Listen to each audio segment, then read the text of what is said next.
and welcome to A Sip of Sunshine, the podcast giving you an insight into the award-winning advocacy service Sunshine Support. I'm Kat, your host, and joining me for this episode will be the amazing advocate Kelly Jarvis, our founder Chrissa, and her multi-talented PA Jess Gould. We will be talking lived experience, SEND trends, and sharing some top tips for SEND parents. So get comfy, and we shall begin. Hello, Kelly, and welcome to Sip of Sunshine. How are you today? Oh, I'm brilliant. Thanks, Kat. How are you doing? I'm doing good. Thank you for giving up a little bit of your time because I know at the moment you are super busy. It is really busy. We've just had phase transfer week, and that week was wild. Talk about a roller coaster. We've had some real highs, we've had some really frustrating lows, but the lows are, well, it's now bounce back time from the lows. We're in strategy land now with the lows and trying to work out what we need to do next. But it has been, yeah, incredibly busy. But it's an absolute pleasure to come and do this today. A really lovely activity to do that's just completely different from my normal day-to-day work. So yeah, pleasure to come and do it. Oh, thank you. It's really, really nice to have you. So how has your year been so far? 2024 so far. So actually, do you know what? It's been really good. I'm not really one for New Year's resolutions because I honestly I'm rubbish with having time to do them, and I find that if I give myself them to do, I put myself under quite a lot of pressure, and then I'm very quick to be quite hard on myself when I then don't fulfill what I've set myself to do. So I didn't intend starting the year with a resolution or resolutions as such. Um, but they sort of happened on their own, and it coincided with some really amazing training we got through Sunshine about well, about being mindful about the things we do, but also about our own personal values and things that are really important to us. And I'd never taken the time to think about what my personal values are and why they are important and how they impact everything I do. And taking the time to do that, it made me realize that I hadn't been prioritizing those values in a way that I perhaps should have been. So what I did was, instead of make New Year's resolutions, I made a few changes to things in my life and started to try and prioritize some of those values that I worked out were really important to me. And as a result, 2024 has been really positive. I've had this sort of renewed sense of energy and sense of purpose. Um, Most of my clients who know me know that I have two very young children. So I have Edith, who is like 3 and a bit, and I have Toby, who's a real sunshine baby because I was pregnant with him and had him, and then came back to work all through my time being with Sunshine. And Toby is just about to turn 18 months, which is crackers. Literally don't know where that time has gone. And having them is a very busy life, and I felt like I was being very pulled in lots of different directions, spread very thinly, and I didn't feel like I was giving enough to myself, to my family, to my work, and it was really hard. But some of these new changes that we've made with sort of within myself and with our family, I actually feel like I'm being not just a good mum or a good advocate, but I feel like I'm being a good friend to myself. As crazy and as sort of, slightly cringe that is, I feel like I'm being a much better friend to myself this year. So yeah, I feel great this year. The training had the same effect on me as well. So Sunshine Oh, really does invest in us as employees massively. 100%, because this is stuff that I didn't even know was important to me or didn't know I needed. And I'm really good at trying to give other people advice. Probably too much. I try and give advice when probably people don't even need it. They just need to be listened to and need to have a bit of a rant. But here I am trying to fix things. But I don't apply the same thing to myself. So I don't take the time to sit and think, oh, Kelly, what do you actually need? And Sunshine, giving that time to do that via training, it just again, it sounds really cringe, but it was quite a life-changing training for me because it's changed how I look at everything and what I prioritize. And for your work to give you that you know, I've been in education since I finished university. I've been a teacher since 2005, and I've been in so many training sessions and so many meetings that sort of give you a nod about mindfulness and give you a few printed sheets to go and colour in when you've got 5 minutes to make you feel better and stuff like that. I've been in so many of those, and this was in my professional career since 2005 easily the best training I've ever had and the most influential. It was great. Absolutely, it was fantastic, and I know we're not alone in really taking on board what was handed to us. We've all ran with it. Oh, It's made a amazing. difference. It's definitely made a difference. So let's have a little bit of a chat then, because you've just mentioned it about your time as a teacher, because that's where your lived experience comes from Mhm. within the STEM world, doesn't it? It does, yeah. And I, I mean, I struggle because I still call myself a teacher because I am one. When you are one, you're a teacher for life because it bleeds into everything you do. Even when you've sort of left the sort of day-to-day profession, you never stop being a teacher. I love being a teacher.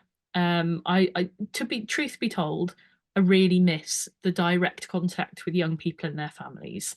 It's something that I found incredibly professionally stimulating. I really liked working out what made every individual child tick.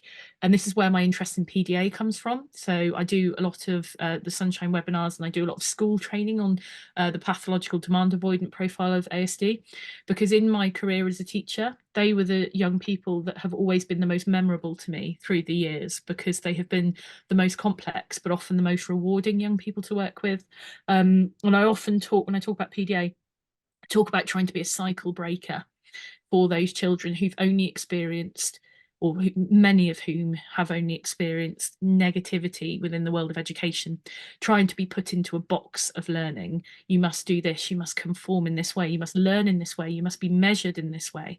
And, you know, we live in an increasing non-measurable society anyway, but for the child who has a PDA profile of ASD, it it ruins learning, and often those minds are the biggest sponges when it comes to learning.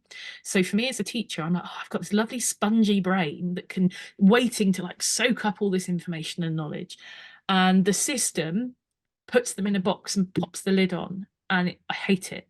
So being able to spend the time with young people and unlock all of that and try to do some really like radical things within the world of education for them and make really big changes, and having to change the sort of thought processes and mindset of my teaching team, because by the end of my sort of teaching career, and I say by the end, who knows what the rest of my life has for me, but before I came to Sunshine, I was a head of an independent school that was attached to a residential children's home.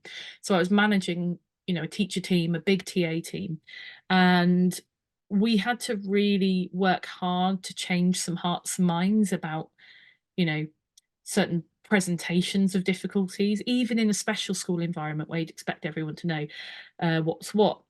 And professionally, so stimulating. I loved it, loved every bit of it.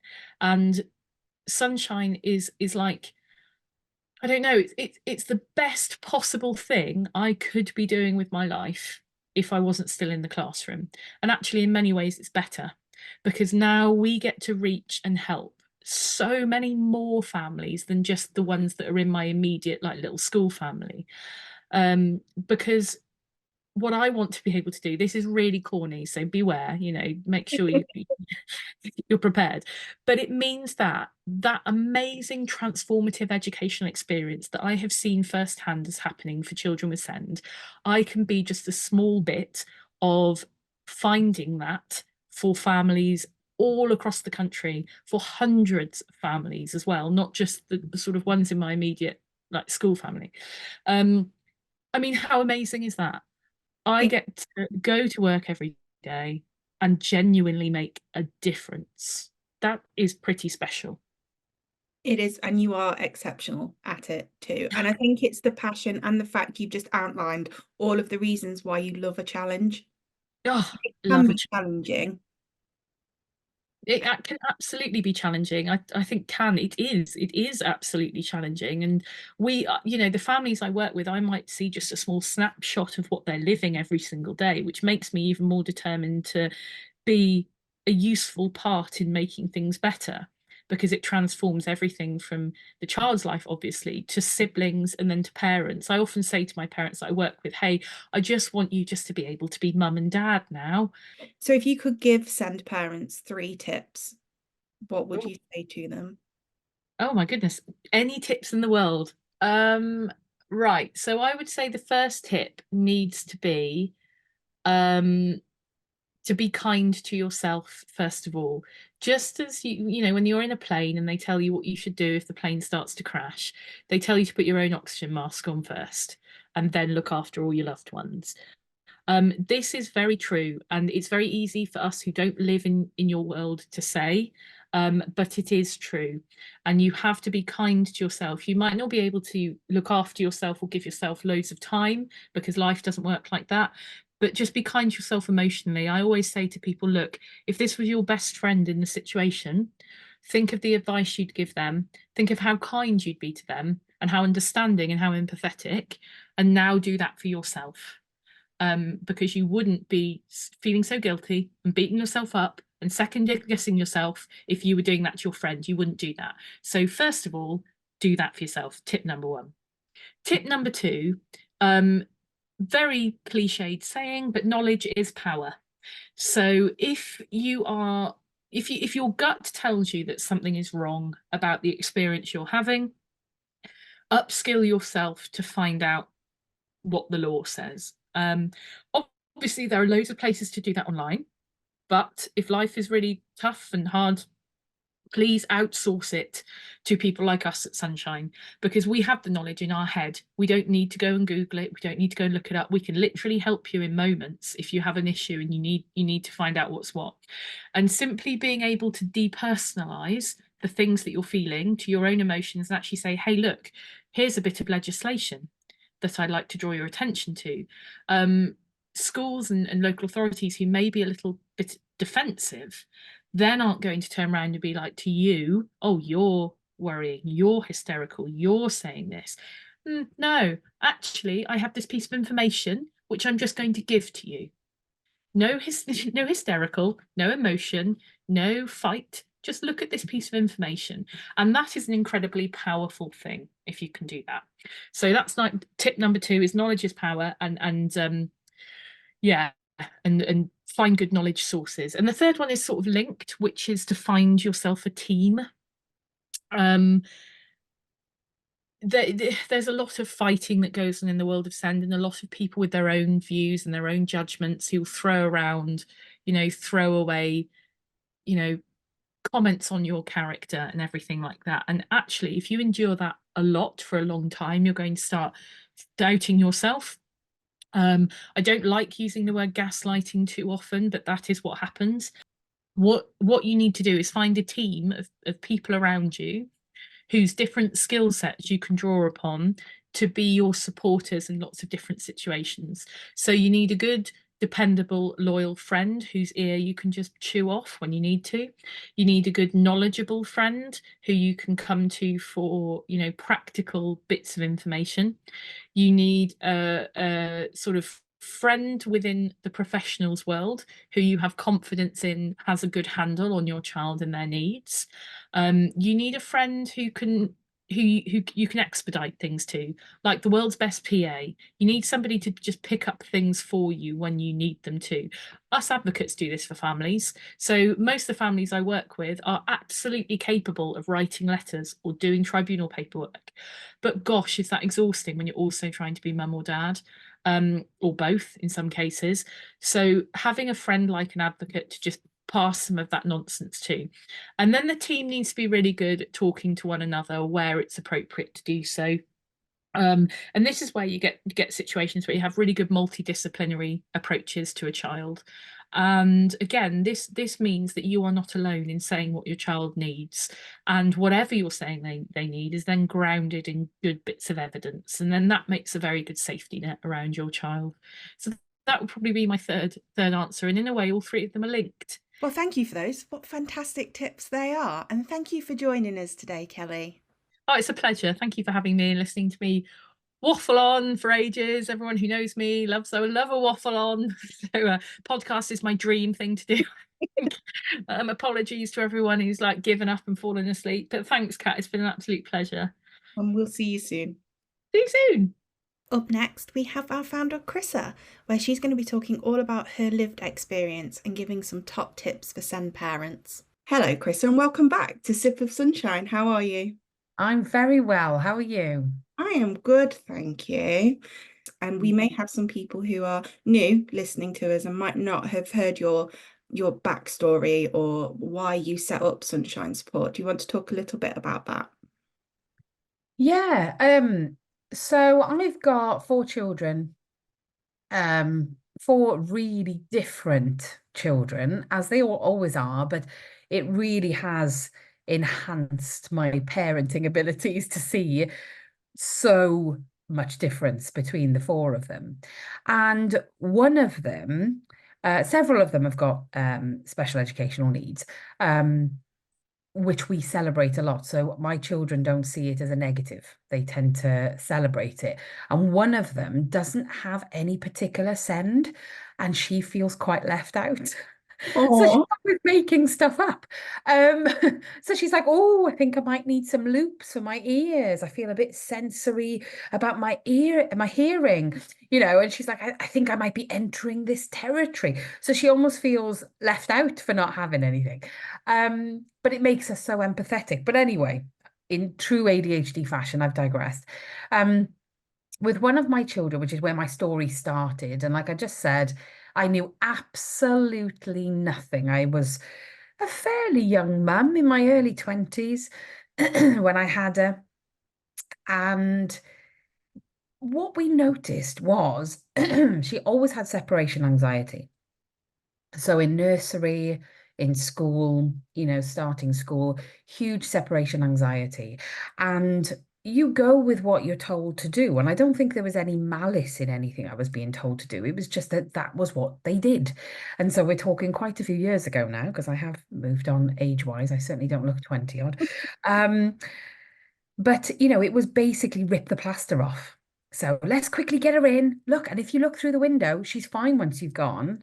And now that breaks my heart. Oh, Kat, I just want to cry because we hear that all the time now. And I don't allow that to be something that I accept now. But I am sort of 20 odd years into my parenting experience. But they would rip it off, rip her off me like a plaster. And like I said, there was no malice intended. But I think it was hugely traumatizing. And I think it really affected her trust in me because I was putting her somewhere where she didn't want to be. And I wasn't building her resilience. We would just sort of go, but it's fine. Look, if we do it quickly, ooh, boom. Anyway, it started there. And she started school. And she's incredibly bright, incredibly academic, always been way ahead of me, even when she was tiny. And just an all-round fabulous kid. She's just really funny, really sarcastic. She's got the most sick sense of humor. And so when things became difficult, that was almost like her and my default to sort of go to comedy and this sort of vulgar personality that we seem to share, which is quite delightful. But anyway, it started to develop within school that there was some sort of issue, but nobody was seeing it. So teachers were not reporting what she was reporting to me when she came home. And she said she had no friends. She was finding it really difficult, that people were picking on her for different things and people were calling her names. There was no evidence of any of this. I remember her describing a situation that happened in school, which was really, really significant and involved a lot of racial bullying and to her. And we then sort of investigated this and brought it up with school and it was dealt with.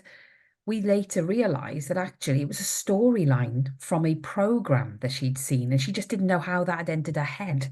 And so she genuinely thought this had happened to her. So it wasn't that she was lying, it was that that information had got into her head and she just didn't know how it had gone into her head. So she made the automatic assumption it must have happened to her. And this happened quite a lot. And we were thinking, how is this happening? It just didn't have the knowledge around things like speech and language and how that is a definite communication issue there. Anyway, fast forward, I could go on and on and on because this is decades of experience here, but the general consensus from about age 7 to age 11, so junior school age, was that she hated school. She hated everybody in school. She had no friends. The teachers didn't like her. Lots of negative. But then at parents' evening or when we would go in and try and sort things out, it was always told to us, she's in the middle of a social crowd. She's not necessarily the ringleader, but she's very confident in that group. She's always smiling. She gets on with her work. She's fine. She's fine. She's fine. She's fine. Until we got to year 6. And now through my own research, I can see that that is the big age for problems like this. And she started to avoid going to school, which I, of course, not knowing much about it at the time, was calling it school refusal. And I wasn't seeing it in the true fashion that I would see it now, which is that provision is not meeting the needs of my child. Therefore, we need to fix the provision. I was still doing the rip the plaster off, push her in, put her in her pajamas. They would drag her out to the car. There was a lot of physical force. She was a very strong girl, very sort of tall. She's probably the same height as me when she was 11. So, and it was just traumatizing. So absolutely traumatizing. She developed glandular fever through the stress, and it was just horrible for her. We took her to the doctor to see what was going on, and I said to the doctor at the time, she's just so sad. Like, how do we get anything to sort of help her? Because I'm trying my best. I'm out of options. I don't have a toolkit. And, we need to remember that these days, it's one of the reasons we do what we do. There are tons of webinars to help. It's one of the reasons I love our Sunshine Academy, and I still use it now for my children because I'm thinking there's got to be a way around this. I just don't have that tool in my toolkit. Whereas back then, it was all about Joe Frost and Super Nanny, and if a child is misbehaving, you disengage from them, go cold on them, and leave them abandoned to work it out for themselves, which is appalling. And I'm so glad that that is not the case in the way that science is sort of evolving and child development. But anyway, I will absolutely hold my hands up and say, if I could do my time again, I would do it very, very differently with the knowledge that I've got now. However, I can't sit here in a sort of bubble of shame and guilt because I didn't have that knowledge or those tools or access to any of the information that I have now to be able to help her then. The doctor that we took her to within the NHS, I remember distinctively saying, she is so sad all the time. She has a really blank face, which is getting her into trouble. Some girls are saying, are you looking at me like that because you want to fight me? And she wasn't like that. She wasn't a fighter. She was actually very placid and very laid back. In public, different at home.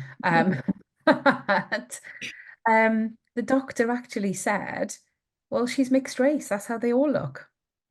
And Wow. I was not prepared for that as a white parent who clearly has white privilege, because I do not have any reference point to feeling racially abused through my life. I was not prepared for that, nor did I ever think it would come from a professional. I always thought it would be kids playing or, later on in life with adulthood. But at the age, I think she was about 10 at that point, I was not expecting that. And I froze and she froze. And then we both started to cry and we just walked out of the room. And I vowed never to go back to anyone who was going to damn the way that her and the way I was parenting. And, we needed help. Anyway, fast forward, she goes to senior school. It all falls apart. Big time, really struggles with the complexities of friendships. Now I can see where the problems were in terms of transitioning between different classrooms, eating in different areas of the school, different smells, different temperatures, different rules throughout the school, different approaches from teachers. Oh my goodness, it was just too much for her. And by year 8, she just wasn't attending at all. We applied for the EHCP. We really went hard on everybody, and we got rejected. I think it was 5 times for an EHCP. She wasn't in school. There's more we can do around this. She needs to be known to more agencies. All the usual terrible myths that they give you that are not lawful. And they started to get other agencies involved. And I think to start with, it was because they genuinely wanted to help us. But one of the school nurses said to me, I think she's autistic. And I knew nothing about autism at this point. So I said, she's not autistic. She can make eye contact. Oh, dear. Or she's sociable, or, she's different. She presents differently in school to how she does at home. All the usual things that we hear. Anyway, I will fast track this, Cat, because we could be here a very long time. We paid for assessments in the end. And she was diagnosed with autism, ADHD, PDA, trauma from school, sensory processing difficulties, selective mutism, and a mix of communicative sort of difficulties. We decided to really go hard on the EHCP process. We hired a solicitor. It cost us an absolute arm and a leg. But again, we would do it all again in a heartbeat because it got her to where she needed to be. The council was saying she needed a mainstream school. All the reports were saying she needed a very specialist school, probably a residential school, because there was so much trauma now that we really needed to work on this holistically throughout her waking day. And given her age as well, we needed to prepare her for adulthood. As soon as the council realised that that's what we were asking for, they started to come down on us really hard. And all of a sudden, there were social workers investigating us rather than assessing us. And there is a big difference between a Section 17 assessment, which is for an EHCP, and them making stuff up to make it sound like you're terrible. And I was accused of being racist. I was accused of, against my own child, by the way, I was accused of harming her. So making up her diagnosis, making up her presentation to emotionally harm her. And in the end, they accused me of fabricating or inducing her difficulty. So FII, fabricated or induced illness. And what started as the EHCP process ended up in a child protection conference where they put her on child protection and gave me a warning that I have in black and white. If you continue to complain about our conduct, we will seek action to remove all of your children, which is not lawful. And they were found to be not lawful, and that was taken out. But I still have the original document that says that. We were put through absolute hell by these social workers who made stuff up about us. They demanded information that I wasn't willing to give. And so they told me they were going to take me to court and put me in front of a judge to get the information out of me. None of this, by the way, was helping her at all. Okay. We discovered that she was borderline diabetic due to her sensory processing difficulties and making food a very contentious subject for her. And so they would take her out and give her McDonald's to entice her. She would almost go to a place of ecstasy because we would never give her that food at home. And so they were going out and then they were putting words in her mouth. It was absolutely corrupt. And we did a data subject access request and found all of this. They documented their intentions. They documented what they'd done, which was just appalling, but very good for us because we were able to hold them to account. Sadly, her mental health deteriorated enormously and she ended up constantly being admitted to hospital because she really wanted everything to come to an end. And I think as a parent, it is one of the most, if not the most difficult thing to ever deal with when your child says, I'm a burden on society and I want out. I don't want to be this for the rest of my life. This isn't what I want. And I wish you'd never given birth to me. And all those comments, oh my God, I could sit here and cry. I can feel it crackling and cracking, should I say, in my throat. But we decided if we've come this far, we're going to go all the way. We got the EHCP. It was shocking. We went to a first tribunal. Local authority were presenting one mainstream school with an enhanced resource, which was a terrible school. And we were presenting or recommending from our reports a 52-week waking day provision. So that's a residential provision And sadly, the closest one we could find was 4 hours away that was specialist in PDA. The local authority turned up to the first tribunal with no evidence, no witnesses. They'd forgotten to bring everybody. So the case was adjourned, but I still had to pay all the money to get all of my professionals in that room. Absolutely shocking behaviour. We went to the second tribunal where we won absolutely everything, but the judge said the school looked brilliant and absolutely you've proven the point that yes, this is the school that she needs. However, we would like the council first to find one closer. We were almost there. The council had 5 weeks to do that. They didn't even consult with a single school in that 5 weeks. And by the end of that 5 weeks, she was hospitalised again because of her mental health. And so we were advised or recommended by our solicitor to seek an interim care order to keep her safe through the High Court.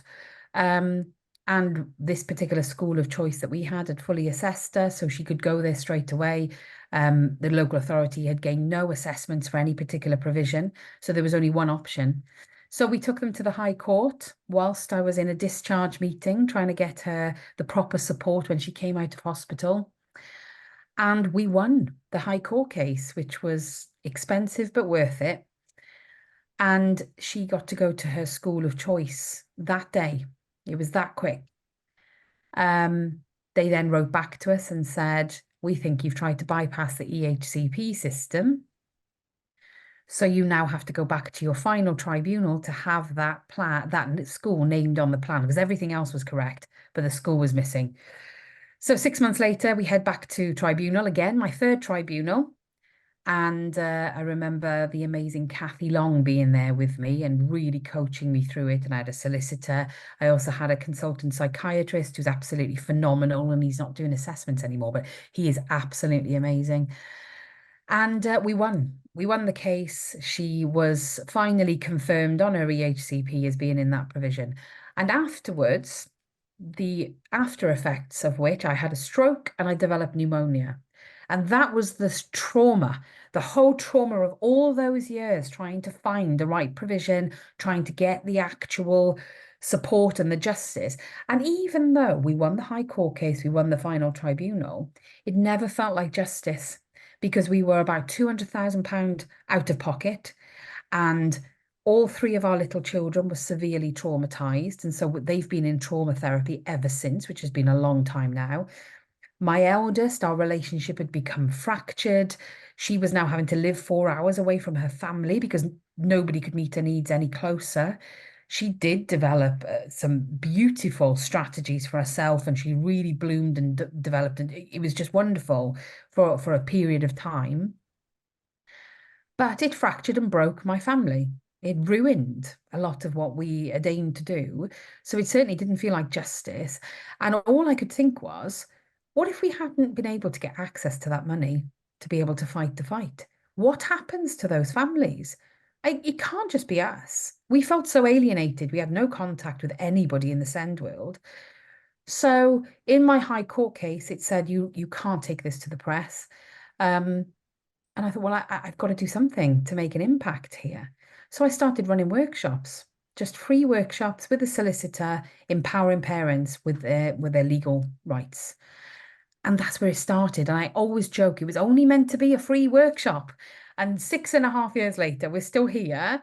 And there's 15 members of staff based all over the country, working pretty much full time, doing what I needed at the start of my journey. And it works out most of us are SEND parents. We all resonate with my story, whether it's gone that far or not. And we all agree that the stuff that we provide at Sunshine Now would have definitely benefited us at the beginning of our journey, so we didn't feel so lost and alone.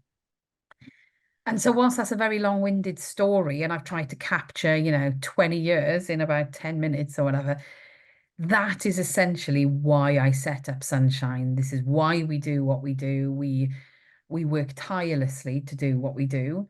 But it's one of the reasons that we can't let go of the core of what's important here, which is the child. And any time, and this is why I love entering those joy bubbles, because I remember my first time with an EHCP, and like I said, I've got several children with EHCPs now, but it was lonely. It was disconnected. I felt alienated. I felt different. I felt less than. I felt like I was making it all up. I was gaslit, all these awful feelings. And the second time around, when I did an EHCP for one of my children, it was a very different experience because I knew what I was doing. But I was also very well connected by that point. So sharing stories with others who understood, being connected with my lovely colleagues makes a big difference when you feel connected and safe, doesn't it? It really does. And so, what would your top 3 tips for SEND parents be? Number one, self-care, because that's been a very big theme throughout what I've said today. Self-care, pick your battles, use the person you trust to say, am I being over the top here? Am I being unreasonable? What do you think is my best way forward? But it has to be somebody you trust because that's really tricky. So yeah, self-care, pick your battles and upskill, learn, be ahead of the curve with the learning. Learn the terminology. You have so many light bulb moments when you start to sit through like a webinar or, just reading a book on something. I mean, I really struggle to read books with ADHD. I'm happy with an Audible, with an audio book. But just upskill so you know the terminology and you can hold your own because quite often you feel so much more confident about your decision making when you've got the right terminology. But I think the combination of those three works really well. Well, thank you for joining us again today. It's been lovely, as always. Thank you for having me. That's okay, and we shall see you again soon. And now we have joining us Jess Gould, Chris's multi-talented PA, talking her lived experience and all things sunshine. Hello, Jess. Welcome to Sip of Sunshine. How are you today? Hello, I'm good, thank you. So I should have said Jess G because we do have all of the Jesses working at Sunshine. Yeah, there's 3 of us, isn't there now? There is. So should we have a little bit of a talk about your job role? Because you are not one of the most visible Sunshiners, but you are so integral to the business. So I am Chris's personal assistant. I'm a basement worker who pops upstairs a lot. That's a good way of putting it. Don't really know how else to. Yeah, I do a bit of everything. I help Chrissa organise her life. I help out on the socials. I'll cover the inquiries when Emma's off. So I do a bit of everything. It's quite nice, actually. No opportunity to get bored. No, absolutely not. I'm too busy. And all of that links directly into your work as Chris's PA, doesn't it? Because if you weren't doing that work, she would have to do it. And that leads to overwhelm. So it's really important what you do. And you are actually the one who posts most of our news stories. I am, yes. It's quite lucky we have the group chat that posts because all of you post different links into the chat. So then I get to read things and think, oh, that's relevant, that's interesting, that's not good. So is there any that have sort of been posted over the last month that you've seen and you've been like, wow, okay, wasn't expecting that, or that's really interesting? Well, there's always loads. I mean, the BSL on trains, love that one. It's really positive because I use Makaton with my daughter, so I really love to see sign language being incorporated into everyday life because I think that I would have rather have learned Makaton or BSL in school than French because I've never had to speak French ever since I left school. So I really liked that one. And then there's obviously the Warwickshire. Yes, that one. That upset me a little bit because it was talking about how let's go back to dealing with these children. I'm using air commas. You can't see me with my air commas. These children, SEND children. And the way they were talking about them is absolutely disgusting. And I think it has upset the whole of the SEND community. It really has. It's riled us. It's right. I think that's the best. And I don't think they wanted to do that at the moment with all of the failings behind the scenes. And it's kind of united us as a community a little bit. Absolutely. It's absolutely awful what they were saying. Talking about going back to when we could deal with them, and they're talking about when they would just put our children in institutions and leave them to fend for themselves, and it makes me feel sick. The thought of, because my daughter, she's got Down syndrome, so she would have been in an institution, years and years and years ago. And the thought of doing that now, it makes me feel sick. I couldn't even bear the thought of that. And it's horrible that people are still talking like that now. So let's talk about Bella a little bit, because we do say at Sunshine Support that we do all have lived experience, and I'm mum of 5 children, a couple of which do have SEN, and then you've got your Bella. Yeah, so Bella, she has Down syndrome. She's 7, just turned 7, and she's a little tinker. I don't really know how else to describe it. She's absolutely full of life. She loves people. She's very determined and strong-minded. She's going to be a very strong woman one day, but it can make now difficult, because if she doesn't want to do something, she's absolutely not doing it. But it's the whole experience that I've had, like with the EHCP process and everything, it has been pretty plain sailing, but I think that's because she's got a visible disability, and you can see by looking at her, whereas obviously a lot of children with autism, anxiety, ADHD, they typically don't look like they have anything, so it's hard. And I've sort of came here, she had an EHCP in place and it was easy to get. We didn't have to fight for it. But then me looking at the EHCP, I was very impressed with it. It was a lot of information, a big thick document, and I was like, wow, this is really good. I'm working here, started asking more questions, like, should this be in there? Is that right? Is that wording right? And Charlotte, one of our advocates, had a look over Bella's EHCP, and she said that it was very basic, very copy and pasty. So I was like, oh, so as a parent looking at that EHCP, I was like, wow, this is fantastic. But then as a professional, it wasn't actually very good. So yeah, I've learned so much working here. There's so much I'm learning every day, and it's one of the wonders of being a bit of everywhere in this job, because there's so much information. It's like being on a training course. Well, I best actually let you get back to what you were doing. Thank you for taking the time out to be with us today, Jess. No, that's fine. Thank you. And that's a wrap on episode 2 of Sip of Sunshine. We hope you've enjoyed listening to us. If you need more support, you can come and find us on social media, or head over to our website, www.sunshine-support.org. If you want to hear more from Kelly, Chrissa and Jess, then why not try out our Sunshine Academy? It's just $9.99 a month and you can cancel any time. Not only will you get access to the longer version of this podcast, but you'll also get access to our webinar library, quizzes, audio blogs, and exclusive courses, not to mention our very popular Ask Me Anythings with our advocates. Our website is www.sunshine-support.org/academy. Once again, thank you for listening.